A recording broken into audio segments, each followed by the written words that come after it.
Welcome to the Get It Done podcast. Today we're interviewing Brian Covey. Let's get it done.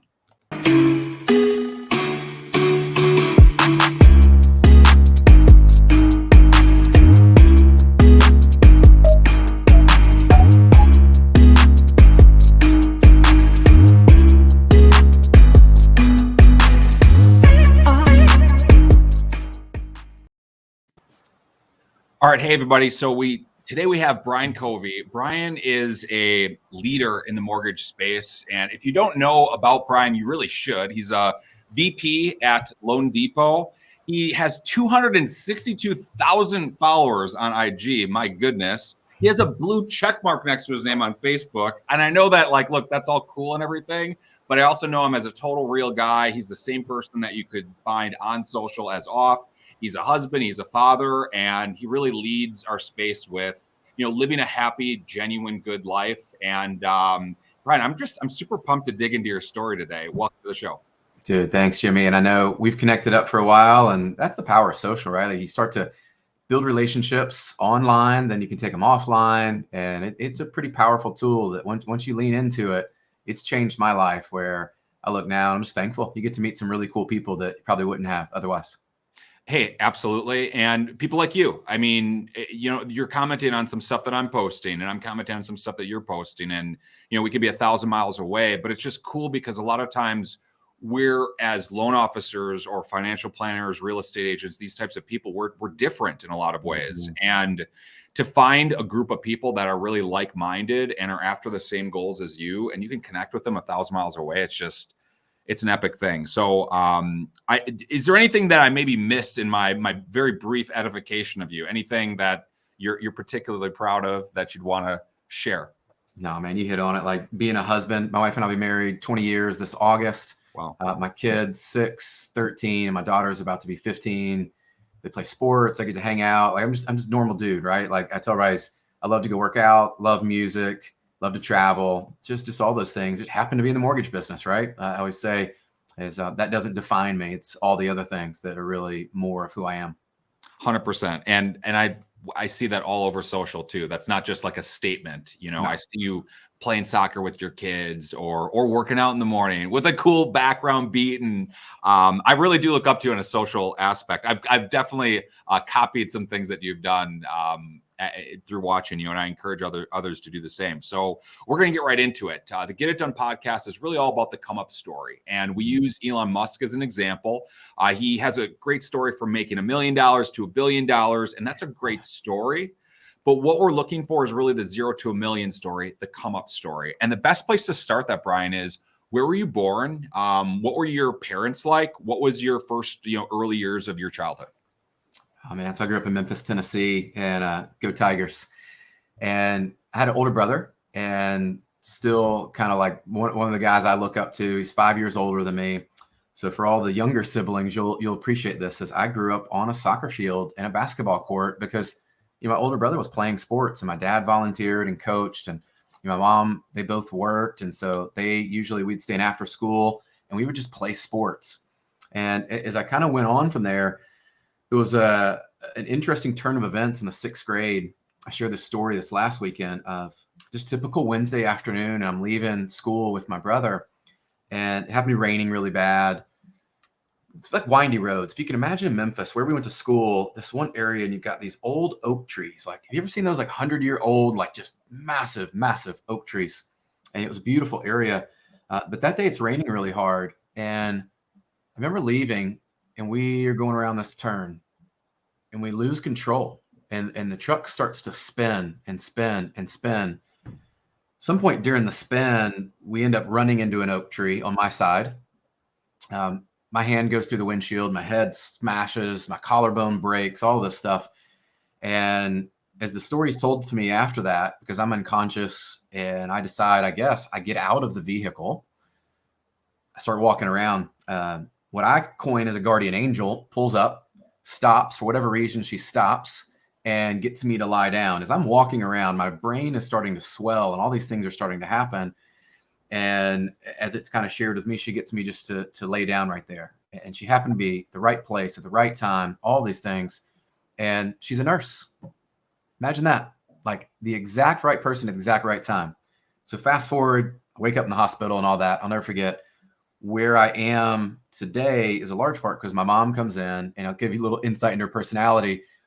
She's just checking in on me, praying over me, all this stuff. And she's like, Brian, well, at least you're going to have like a couple weeks, maybe a month out of school, like just makes light of it, just so positive about everything. Like, at least you're good. Like, didn't break any bones in your legs. You can still run. And I'm like, that's a way to look at it. My dad was always the one like, well, it sounds like you'll be able to start training here in a couple months again. Like, you're not going to miss much soccer. So those are my parents, right? Like super positive, super driven, but they were very engaged. And a large part of like who I am today is just to honor them, because the sacrifices they made, the investments they made in me and my brother and our family, that's who I am today. And I recognize that. I'm a very positive person. I like to see things for the best, like to see the best in people. But I'm also on the flip side of that, like I'm highly competitive and highly driven. And so I tell that story because for most of you can relate to that. Like, you got something from your parents, and it's usually to try to honor what they did. You learn from them. You don't want to be exactly like them in certain areas. Like, I'm going to take what I learned and I'm going to go do it my way. And that is a large part of who Brian is today. And you'll see that come out in a lot of the things, whether we meet in person or on social. Well, I really love that. And, when we first met, we were talking about how, excuse me, you knew who Rene Rodriguez was. And I had told you like, hey man, you got to go to Amplify. You just got to go. And now you've gone. And when you were talking just now about, look, this happened when I was 6 and, my parents were super, positive and they were really encouraging me.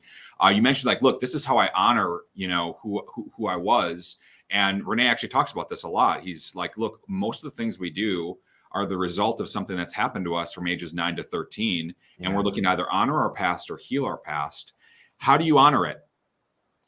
I think it's the daily choices we make, right? And I say for us, like what matters most in our family growing up, and now the family that I get to lead with my direct family, is that being a great dad, like showing up, being positive, encouraging my kids, not giving them the easy way out on things, like challenge. Like when you see those workouts, like I'm pushing my boys when they're out there, or it's my daughter and we're training for soccer. I want to be able to motivate, inspire them, and it's by my actions. And so when I show up and I go work out, it's hard for them to go, hey, Dad, I don't want to really go work out. I don't want to do anything extra. I'm just going to go to practice. No, that is not the Covey way at all. And so I share that. And I think part of it too is just having conversations. Earlier today, I was able to take a walk with my daughter. She was here today and we just went and walked the dog at lunch. So 30 minutes, walk, talk. I think just showing up, man. Like we miss these opportunities of put the phone away, show up, do that. My parents did that really well, even though they both worked full time and we didn't have probably the quantity of time. Like they would travel on trips and all that. But I always remember the quality of our time. Like that's where memories are made. My dad showing up on the basketball court with me on a weekend and just shooting for hours and hours. Like, dude, that's the stuff they're going to remember. So that's how I show up. And then obviously with my wife, like 20 years this year, I think in our society today, everybody knows like there's ups and downs and all kind of things. To get to 20 years of doing anything or being in a relationship or just any type of commitment, I'm showing them that that's possible, right? Like whatever you want to do, it's possible. The same thing, I'm sure we'll dive into some of this, but they've seen us when our first 2 kids were born. Like we lost everything. 07, 08, my first 2 kids were born. Lost it all. Well, they've now seen Dad never give up on his dream, never give up. And even though things weren't always easy through those seasons and years, they know for a fact I don't give up, and I'm not going to quit. So I think that's just, how you show up every day, little things start to stack and they see it, right? Because you can't hide it from your kids, man. Like they hear you, they watch you, and it's all how they're going to remember you. And that's going to be what the impression is. And the thing is too with kids is that you could be having a really terrible day and you could just like fake it, but maybe they're not old enough to truly understand, but they feel it.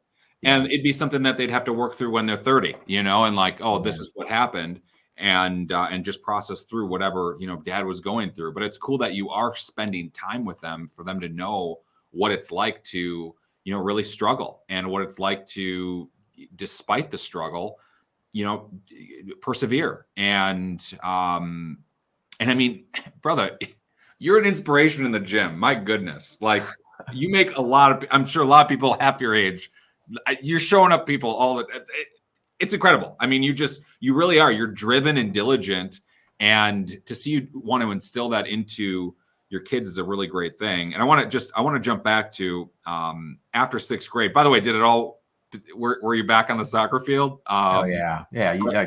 Right That wasn't away. long. Yeah, it wasn't long. Well, the collarbone was the hardest injury, right? Because I had massive stitches in my hand where it went through, and the concussion and all that. But the collarbone was the one that I had to just work back. But again, it's almost like last year when I tore my bicep, like my legs still worked. Like you gotta work with whatever works. If you can walk, walk. If you can ride a bike, ride a bike. And I think, that again, I just go back to my career. I had several injuries, tore my ACLs, tore my collarbone later playing soccer, or broke my collarbone later. For some reason, I think you come back stronger if you can build that muscle, that mentality. So yeah, I was back on the basketball court and soccer field before too long. I mean, that's fairly incredible though, because I think that you could very easily use as an excuse, but I think that your parents were just so driven and such a great influence and, encourager to you to get you back on your feet. It's like you never left. Take us into high school. So, I don't know, a lot of times people have traumatic high school experiences. Maybe did you have one? What were your first jobs? What was your first car? Oh man, good question. So my story goes back to soccer continued to really take off, and I was playing basketball and soccer, my two loves. Tried football one year, running back and all this stuff, and it was fun. I enjoyed it. 7th grade, it's like, okay, this is cool. 8th grade, did it again, less and less.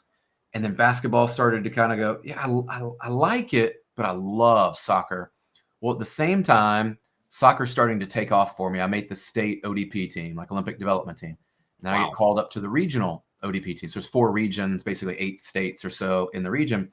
And then when I was 15, I get called up to the national team and get to train with our U.S. under-17 Olympic team and all these opportunities, traveling over to Europe, getting cool stuff. Yeah.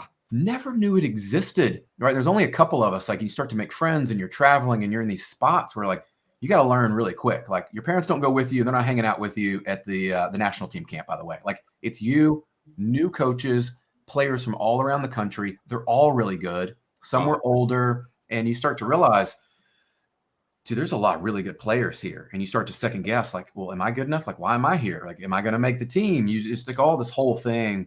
And I think that process really wired me differently to realize when you get to that level, everybody's fast, everybody's skillful, everybody's got talent. But what I noticed is the people that went on to be really successful, like they had this mental side that I had not yet developed. And so this was what I say is one of those setbacks that taught me when I left camp. I'm like, okay, cool. I didn't get selected to come back to the final team and the final squad, but I made it there. So I'm like, well, what do I need to do? Like, I'm not going to go quit. I had those thoughts and went through a whole other story of like, maybe I'll just quit, blah, blah, blah. Let my little emotions and my inner voice, crazy. Well, I realized that time my dad's a psychologist. So I share this with people sometimes as I was given the gift of my dad being a psychologist, teaching me basically visualization at about 15, 16 years old, going into high school. And those of you who don't know visualization, it's not manifesting something and all this you hear about. Like visualization, the way I describe it is I would sit down 5, 10, 15 minutes, whatever it was, and I would play the tape of the game, the way that I thought, the way I wanted to see the game play out. Now that comes back in business later and some things, but I learned a very valuable skill. And I think that helped me continue on after high school. Our team won state 3 out of 4 years. We had phenomenal players on the team. And I share all those experiences because like I started as the freshman, right? Like on the bench and getting a little bit of playing time. Sophomore, you work your way through, and it taught me the lesson of hard work does pay off. You've got to be committed. And there were times in there. I mean, Jimmy, I remember one specifically. I didn't like to run. I'll be honest, man. Like running, like I like to play soccer. That's running is fun, but running a track. And the coach said, hey, we're all going to run 3 miles and we're going to target 18 minutes. Anybody that doesn't finish in 21 minutes, you're going to have to run again and like penalty. Like that's fast. That is fast. Yeah. Like, okay. Well, what does that do for people that like us? Like it triggered, it goes, I started to train. I started to wake up at 5 a.m. I started to learn how to run faster. I started to like lose weight. I started to dial in some of those things. And I'll never forget, I was able to make it. right? And then in college, we do the 2 mile and 12-minute test and things like that, that I didn't think were possible, didn't think were there. They weren't my strong suits. But when you accomplish a goal that you were afraid of doing, and like you work for it, dude, like that's the lesson. Is anybody, if you work hard and you really commit to it, you can be significantly better than where you are today. And that's what I always say is like, man, I wasn't willing to give up. Like I was willing to try stuff, and it didn't always work. But those are some good years. It taught me lessons about hard work and commitment. I think it's not just trying stuff too. I think that a lot of times people want to have, like, for instance, if we take this into like a social perspective, it's like people think that they're going to go viral, or you're going to just make one move and you're going to all of a sudden be a millionaire or whatever it is.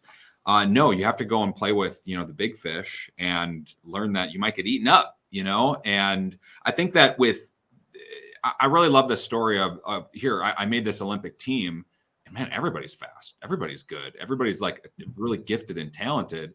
And I mean, I've been told I'm gifted and talented for a long time, but I mean, it's not just that. You have to work it, especially when you're at that level, because someone could be less talented than you at that particular level, but just work their butts off. Yeah. And they're going to make it. And that's interesting. You learn that at such a young age. I think like that's something people don't even learn till they're 30, I mean, no. It's life lessons. The other one that I take away from that, as you were talking, it kind of triggered a memory of, I remember going into the cafeteria when we were at camp, and I recognized for the first time, it wasn't just what these guys were doing on the field. They showed up early to when we were leaving for the bus. They showed up early and they ate better foods. They showed up early. They stayed late. Like I started to watch and witness these things these guys are doing. I'm like, there's a whole other level to this, right? So it's even today, what do you do on and off the field and in life? Like, what are you doing in your business, at your home? Like those things. And it's not what you see. Sometimes the muscles are being built when nobody's looking. And everything matters too. I was telling you, I was listening to Ryan Serhant's interview that you did with him, and I think that a lot of people will fake it till they make it. Well, that's only going to last so long. And also too, from a mental perspective, you're going mental. Like you're becoming somebody that you actually aren't. And then what if you become them and you're actually not them? Well, I mean, how depressed do you really want to be? Why don't you just figure out what you're good at and then go do it? Figure out what you love and then go do it. And I mean, it's abundantly clear that you love soccer. So look, so you make it to your senior year playing soccer. We're still in high school, but before we go on, what was your first job and what was your first car? Oh yeah, when I got injured, I broke fifth metatarsal in my foot. So people that know like all that orthodontic stuff, all that ortho, it's not great, man. Like you break your foot in soccer, you can't run, you can't kick a ball. So I end up going to what was, do you remember the store Structure for men? It's now Express for men. Okay. So I go so close. I'm like, hey, nobody's going to hire me. I try that. I'm doing some coaching on the side, but again, my foot's broken. So it's like, dude, I'm walking in the boot. So there's not really a lot of coaching and stuff. So yeah. And you're selling clothes in the boot too? I mean, they sell shoes too. Oh my God. You must have sold so many clothes because people felt bad for you. Like, pretty much. That was my go-to of like, people like always, it was always a talking point, right? They'd see the boot and it's like, I'd tell them the story and everything. So that was my first, what I would say is like real job outside of like coaching or helping out with my parents, my dad's practice or any of that stuff. Just learned it. First car shared with my brother was a pickup truck, man. It was a Toyota. I'm trying to remember. I don't remember the model, but it was like one of those, like, I think it might've had the extra little small cab, but it was small. And then ended up sharing with my dad a little bit. He got a cool Jeep. I remember that was fun. And Tacoma, right? No, the Toyota, it was a smaller version. It wasn't even as big as a Tacoma, man. It was like, I remember it was brown and like tan. I remember part of that. It's like, it wasn't even, it was awesome because I had a car to share, and the first car that I remember I put any money into that I got was a little Mitsubishi Eclipse. I think I was 18 and I put the JL audio speakers in the back, right? Because I'm in Memphis. You got to have bass. I'm a bass player, all this. So that was kind of my journey of different cars and trucks. Like, I'll drive whatever, man. That's really funny that you bought a Mitsubishi Eclipse and put the subwoofers in the back. I can honestly like picture it, like high school version of like just like, and like you had to have like the biggest bass that like basically fits the whole back there. Like you couldn't even put anything in it, type of a thing. You could hear it coming down the street before practices. People would laugh coming to practice or from the high school, you know. And I just remember I was like, I look back now, I was like, God, such a tool. Like, what was I doing? Right? Like, what else could you have put your money into? Yet you put 100% of it into that, you know? Yeah. What? So wait. So you helped your dad doing? I'm sorry, I missed that. You helped your dad doing psychology. Oh, so he had his psychology practice, and so every once in a while, I'd help him with just like little odds and ends at the office and like clerical stuff or like move boxes, like nothing really fancy. You know what I mean? It was like it's his. After he left the hospital, it was his. It was he went out on his own and opened his own practice, and so it was a family. It still is a family thing now, where it's his baby, and my mom helps him, and that's become his passion and purpose in life. Well, knowing the man that you are today, as far as leadership, I would say there's not a lot of people that could, I don't know, stand up next to you from in the leadership. I don't know, how do you measure leadership? But like you're a leader in that space, and I have to imagine that your dad played a significant role, just particularly in the psychology piece. I mean, did you get to like? I mean, you're not like listening in or anything, but if you're like, if you're a part of it, like, I mean, your dad's a psychologist, so of course some of that's gonna, I guess, be injected into you. But I guess how did you get any of that? Did you get any, like, I guess, special knowledge, special like, here, you should learn this, learn that, or I guess what set you down the leadership path earlier on? So probably the ones with obviously we had the 7 Habits book and all the Stephen Covey stuff and all those sort of early age, like I was reading that. But then I took a lot of personality tests because my dad would actually administer. That was part of what he did, is he would have people come in and they would take these Myers-Briggs or any of those DISC profile, all of that. So at an early age, I'm taking these things, like understanding, and it almost set me on the trajectory when I went into college. I was like, well, maybe I want to do that. And then I saw what my dad went through to go back and get his doctorate. And he had been a counselor in like the prisons and helped out at hospitals and all this. I'm like, I don't know if I want to do that. And it was just all that, just being around it, I would tell you, absolutely. The biggest thing, though, outside of him just being amazing and caring and this mix of driven but caring, is like the tools like visualization today that I still use. And then tools like understanding people. And I have a very, and it's weird, my wife will tell me this. She's like, your read on people quickly is scary. And I have to listen to that because sometimes I want to see the best in people. But what I learned is there actually are like frequencies and energy that we will transmit. And so you just have to be aware of those. So yeah, I learned stuff in an early, I didn't even understand it, that now in my 40s, it's starting to become clearer just over time, that I go, oh, that's where I learned that from. Huh. Okay. It's just, I've got more clarity around it, is wisdom and years behind me now. Well, because sometimes you can read a book and like you can understand it, but you don't really truly understand until you actually feel it, or you're in the situation where it really matters, and you have to actually make a decision. And I mean, especially in your role, you're hiring people, you have to let people go, you have to position people, reposition people, and it's tough. And a lot of times it's thankless, and or you meet opposition to it, but you got to be sure. And yeah, that's certainly a difficult trait to learn if you're not at least, I guess, putting in the work to learn it.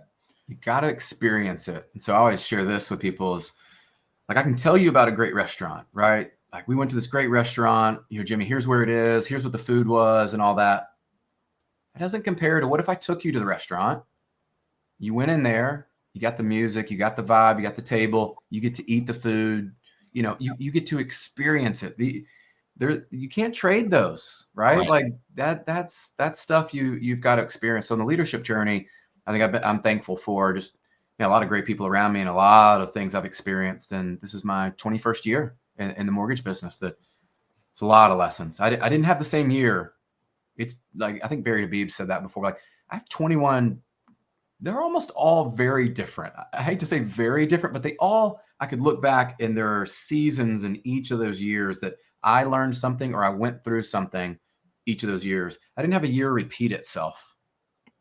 I think that's the case for every loan officer everywhere. I personally, I got into the industry in 2007. I mean, my goodness, it was literally a different world back then. And yeah. there's nothing was the same. And I fully agree. I mean, and then like LO comp change. I mean, like, can you even remember what it was like when we used to get rate sheets and lock? You know what I mean? Like it's nuts to think about days that they're long gone. Try to explain that to a newcomer in the industry. You know, somebody with an NMLS number in the 2 millions. It's just like there's no way you could possibly understand. You had to have experienced it.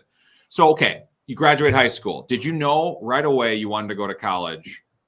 Was that like you knew you were doing that, or what was your path? Yeah, 100%. So my journey playing soccer and traveling, and I knew the commitments and investment. My goal was absolutely, not only was I going to go to college, I was going to go to a D1 college, play soccer. Business school is what I was starting to kind of lean into a little bit.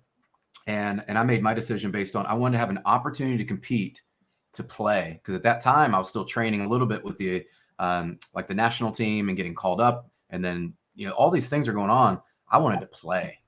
And so ended up staying in Memphis, which is, it's such a unique story. I had originally committed over to UConn. The coach retires, and then a relationship had been built with the local coach there at Memphis. I mean, he was there. He had seen me grow up, seen me play. And I felt like he had a real commitment to me as a person, not just a player. And that was what sealed the deal for me. Is like, I knew at some point soccer doesn't continue forever, right? I'm not Tom Brady playing until 44.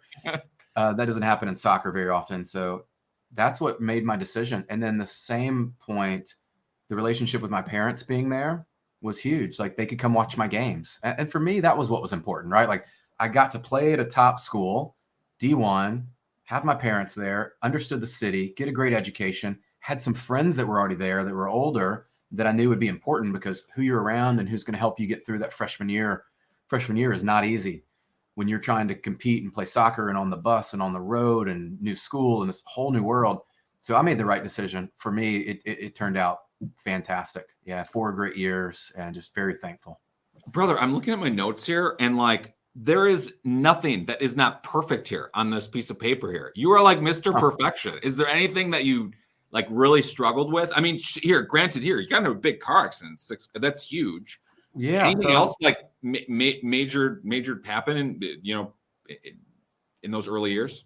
Yeah. So people hear that story and they don't hear all the little things that happen through. So last game of my freshman year, we're in the playoffs against the University of South Florida. We're losing. And I decide, you know what? I'm going to leave. I'm a goalkeeper. I'm going to leave and push up the field. I'm going to try to help my team. Like, we're going to try to get a goal. As I'm running back, I'm running backwards, and my leg kind of hyperextends. It stays and kind of goes the wrong direction. Tear my ACL. Holy cow. Oh, yeah. Don't know it at the moment.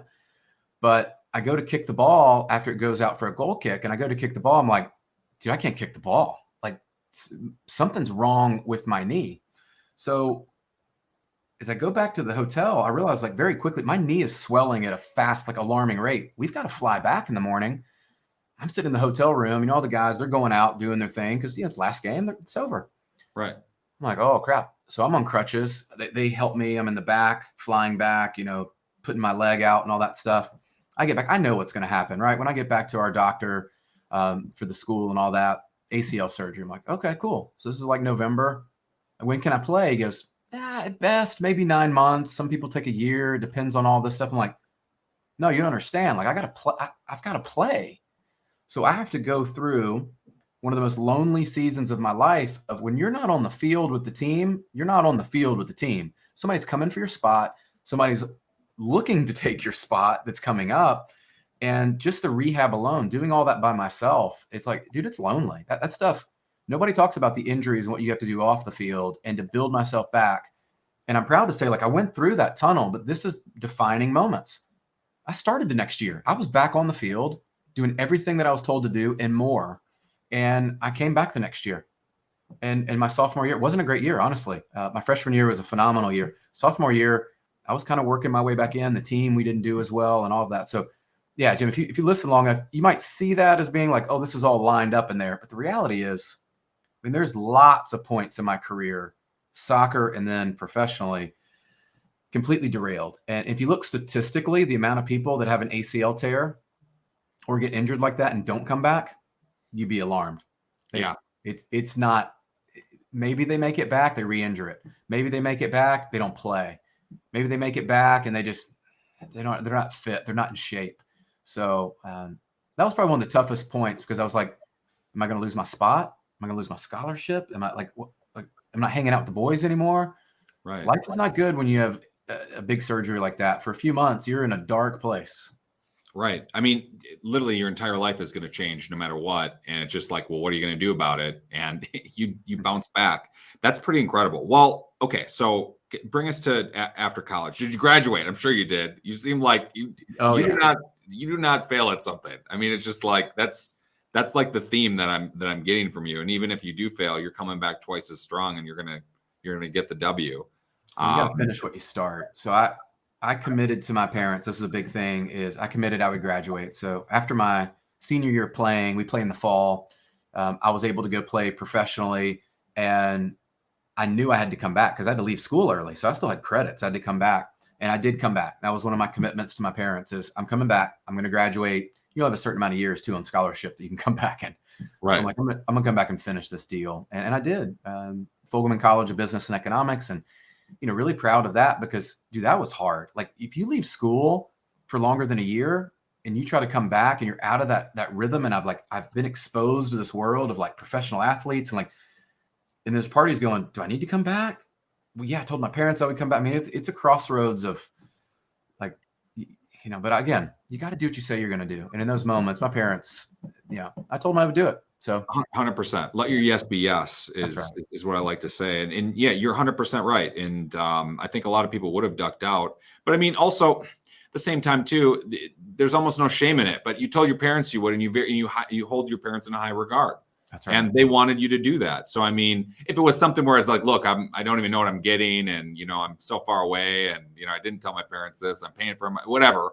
No shame in it either way. But I have to ask, while we're on the topic, do you use your degree in the position that you're in today?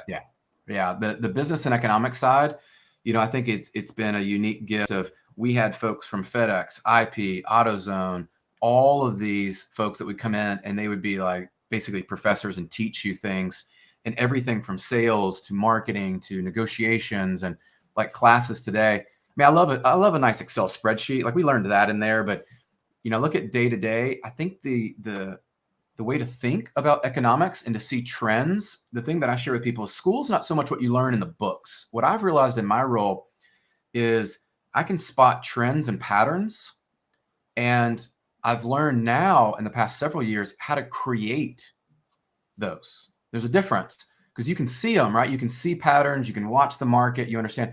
But if you're running a successful business, and can you create patterns, and can you create success in the face of, like, this year, right? Like, the mortgage market's going to drop down to 3 trillion.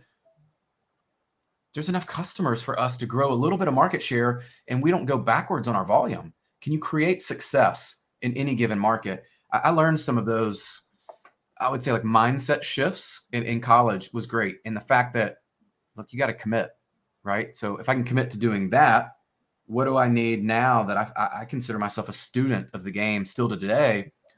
I love to learn. And I think that was birthed from some of those professors in college, is I love to learn new things, right? Like, it may be hard, but I do still have a desire and curiosity. I love to learn. And I think that's what, for most great leaders, that's what separates them, right? That's who I want to be. Right. 100%. I love it. And I would agree. Most great leaders are diligently always learning, always, opening up a book, always, reading stuff, getting, learning the newest, technology. Even they could be 65 years old, but they're still learning the new stuff. Any successful CEO or business leader is anyway. Yeah. All right. So we're in professional soccer.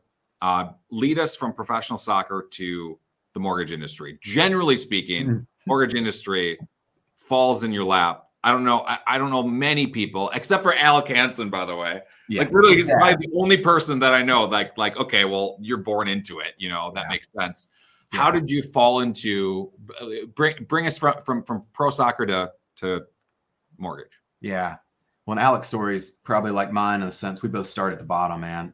That's what I respect about that guy is when I went back and finished my degree, no one would hire me. I mean, it was quite embarrassing, right? Like I reached out to family, friends. I'm reaching out all over the place. Like I'm going to volunteer. At one point I was volunteering at our church. I'm like, will anybody hire me? Like I will work for free and show you that I'm hireable. I can add value, and just nothing open. Right. And I remember one day our college coach at the time, he's like, "Hey, Brian, why don't you go there's a job fair at the school." And I'm like, "Oh, great. Job fair. I'm sure there's going to be some exciting opportunities there, coach. Thanks."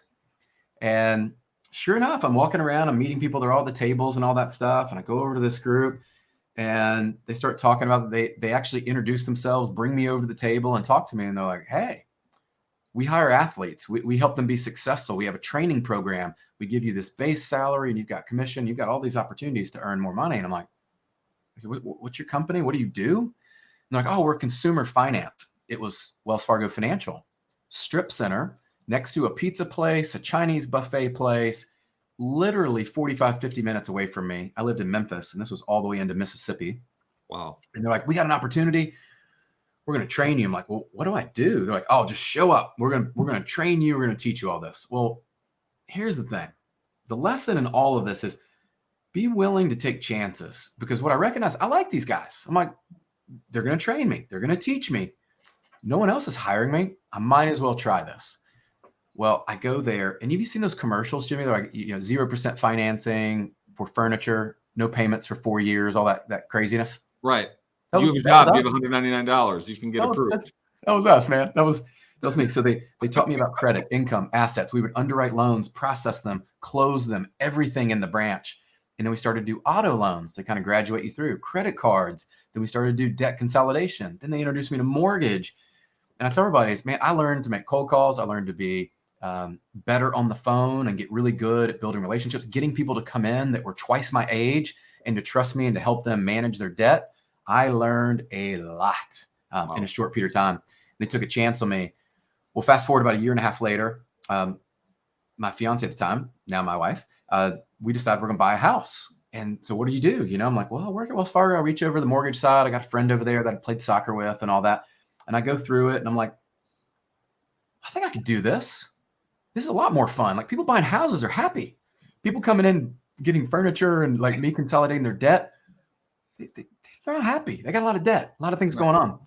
So I realized, wow, I know people that are going to buy houses like me, like they're my age. And then I knew people that were real estate agents and family friends that were in the business. So I took a chance. I'll never forget the manager over that time, Mike. He's like, "Yeah, man, come on over here. We'll leave your salary behind. We'll give you $2,000 a month, $2,000 a month gross for 3 months. We're going to teach you. We're going to put you on the phones. Like you gotta go self-source your business. Here's the 4155. Here's the FHA handbook. Here's some guidelines, like all this stuff." I'm like, what's going on? Like what? And dude, I just stayed with it. I had people that took me under their wing there. And I started to just fall in love with the fact that I could actually help people. Like I just went through it. I knew how bad and how afraid I was and how bad the process, honestly, was kind of broken in some spots. So I go, I think I could do something with this. So yeah, I don't know that it found me. I found it, whatever happened, but that's my story of how I started to develop an appreciation, and I fell in love with being able to serve people through an area I didn't even know existed. Well, and I mean, you really did. You talk about taking a chance. And I mean, you drove 50 minutes away to go take this opportunity. And really, sure, was there a lot of other opportunities out there? Well, no, but this wasn't necessarily even still. Like, yeah, that really is. That's like divine intervention. It really is. Like, okay, well, how bad do you want it? How bad do you want a job? And you kind of have to prove it. And then I love how, and Alex's story, you're right, is pure fire as well. But like just starting out being like laughed at, coming in with like a Walmart suit type of a thing on, and being laughed out of open houses. But that's really interesting too, that you started in more of a call center environment, which is, I think, not a lot of people that I can almost guarantee. How many of the people that you started with are still in the industry? Oh. And successful. There's a few that I was able to mentor through that are in it, but man, it's not a lot. Not a lot. I mean, it is a different time, but I mean, yeah. It's really tough to be successful now if you were successful then, to kind of get that bad taste in your mouth. And then you're like, well, I can't make $1 million anymore. And that's, I'm sure, what they were selling. Like, here, come over here, be a mortgage loan officer and make $1 million. And, you know, we'll stick you in the corner and put you on the phone and hope, you know, roll the dice and you hope it all works out. Well, all right. I want to be super respectful of your time, Brian. And like, my goodness, I want to have you back on. I love your story. There's a couple questions that I ask everybody that comes on, and I want to make sure that I get these out. So first one is this. Do you feel like you ever had a big break? I think there's been a few breaks, and the way that I'll frame this up is I think I've had some breaks that were successful breaks, and I've had some breaks that were big failures. And so I'll tell one of each, because I think success without failure and failure without success is empty. Like they go together. They're not independent of each other. Anybody that's truly successful today, if we hung out long enough today and the audience listened, like we could be here for hours and I could tell you all the things I failed at and setbacks and bad decisions and things I would change. The reality is, like, the way I'm wired, I don't think about those a lot, right? Like, I just try to take the lesson and extrapolate, like, what was that? Why did that happen? What can I learn from it? And how do I move forward? You know, the first one I would share is the fact that I was given a chance. I talked about that a minute ago, of like given a chance to come over to mortgage and just given a shot. Well, later on, I was given another shot as I moved up, you know, scored all the points and all that stuff I say is like put points on the board as a top producer and all that. I was given a chance by a friend of mine in Florida to move there and to help out grow the new construction division, help out build out all these condo teams, just to see a different market. That was a big break for me in the sense of it didn't actually work out. But I moved there. We had our 2 kids, which were an amazing blessing. We had, you know, wanted a kid for so long and been trying and trying and trying. We finally have our daughter, our oldest. And my wife and I are in Tampa, Florida with no family, no one there. I moved there and I think it was into 05, 06. Well, you know what happened after that? Like, I got to ride the high and immediately crash. And when I say lose it all, like lose it all, couldn't buy a house when we moved back to Tennessee, pulled out 401k, did everything I could. Like, dude, I'd never been that low before. My job gets eliminated while I'm there. And I thought it was over. Like, that was a point in which I considered leaving the industry. I wanted to move back and like, do I just start building my own personal production back up in this capacity over here? It was a big break in the sense I was given an opportunity. I got to see what success could look like. And it was immediately not very long after, all ripped away from me. And some was in my control and a lot wasn't. And it taught me a lot of lessons. So I'd say that's the first one, is success and failure in that actually taught me a lot of things. And then, man, I got to use the Loan Depot story is really unique. 4 years ago, it'll be 4 years this March, when I'd met Anthony before, and there was nothing really here. There was a regional before me, and it didn't go as planned and all that. And they brought me in, and there's a call center. There's a manager here, Chad, and then Tyler's in Huntsville. And I'm leaving a larger team doing more production. So the ego says, don't move. Like, don't go do this, dude. You're going to $125 million a year team. What are you doing? My big break was I was given the opportunity to come lead something that was pretty much unknown, not built yet. And I was given the keys. And I say this today is, for me, I knew that's where I would thrive, is give me the keys, allow me to build it. I love creating, building, coaching, like developing and having my fingerprint on that and collaborating with other people.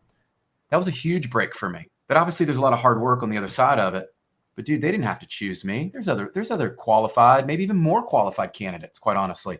But for whatever reason, my big break was I wasn't afraid to build relationships prior to that they knew me. It wasn't I had to go look for like a job, or I had to call people or do anything. That's the power of relationships. If you build relationships right and you do the right thing when nobody's looking and you take care of people, there's a big break on the other side of it. So I'll share those. I have lots of others, but I think those two, for people listening, hopefully can relate to and see that like it's possible. You just got to put yourself out there and you got to work hard. Be great where you are today. Be great. And opportunities, they tend to be rewarded to those that perform where they are. Brother, that's like the best answer I think I've ever got to that question. Your eyes twinkle when you're talking about getting the keys. I mean, that's just like, ooh, let's get it. Yeah. All right. If you were to do it all over again, Brian, what would you change? Nothing. And I mean, that's not I've thought about that before. And this kind of brings in my faith to things of like, I think God's uniquely gifted all of us with talents and experiences and things in our life that have happened for a reason. And it happened for us, not to us. And I look back at everything has happened for a reason to put me where I am today and my family where it is and the opportunities, the people that are in my life today. And to go back and change that would like discredit the experiences. It would just like God allowed me to go through certain seasons and those down years and things and to taste success, but know that there was better. There was even better out there. And it allows, I think, my drive and my pursuit for the best version of me is I can envision like one day going to heaven and going, okay, God, man, I hope I did well. You know, like, did I use all those gifts and talents? And he looks at me and he's like, you used them all. Like you brought people in the kingdom. You shared your gifts. You were all in all the time. Not that I was perfect. Not that I always got it right, because that's definitely not true. But that I did the best I could with what I had and made the most of things and made people around me feel better about themselves and inspired others to go take action. And you mentioned the Bible. It's like if you're given a talent, you can't bury it in the mud and hope it's going to multiply. It's not going to multiply. And Not going to happen. It'll be given to somebody else. Was there ever a time, Brian, you felt like giving up? Yeah. Unfortunately, more than I care to admit. Several years ago, you know, Dr. Kevin Elko, he helps out with like University of Alabama, Nick Saban and the group there. I heard Dr. Elko speak, and I wish I'd heard him speak earlier in life. And so this is a lesson that helped shift my perspective on this now in the last few years. But he talked about actions over feelings. Actions over feelings. Actions over feelings. I start to repeat that to myself when I feel like I'm going to give up. I'm going to quit. I'm not going to do something. And look, sometimes at the highest of highs, I remember after I didn't make the final team with the Olympic team going to Japan and the U.S. national team, I get called in for the pool and I don't make the final team. I remember going to my coach. I'm like, I think I'm done. Being the wise coach that he was, and my dad being very supportive, said, man, why don't you just take off a couple weeks? Pressure was getting to me. And they allowed me to have some space. And so what I love about that moment is we all need to know when we need space, not quit. I didn't stop. It just meant I wasn't going to every practice. I wasn't in everything, but I had to make up for that. I paid the price is when I came back. What I love about the lesson my coach taught me was I ended up having to run after practices. The games, when I started to come back, I had to do extra because it wasn't fair to my team that I had taken a little break, right? There was a lesson in there.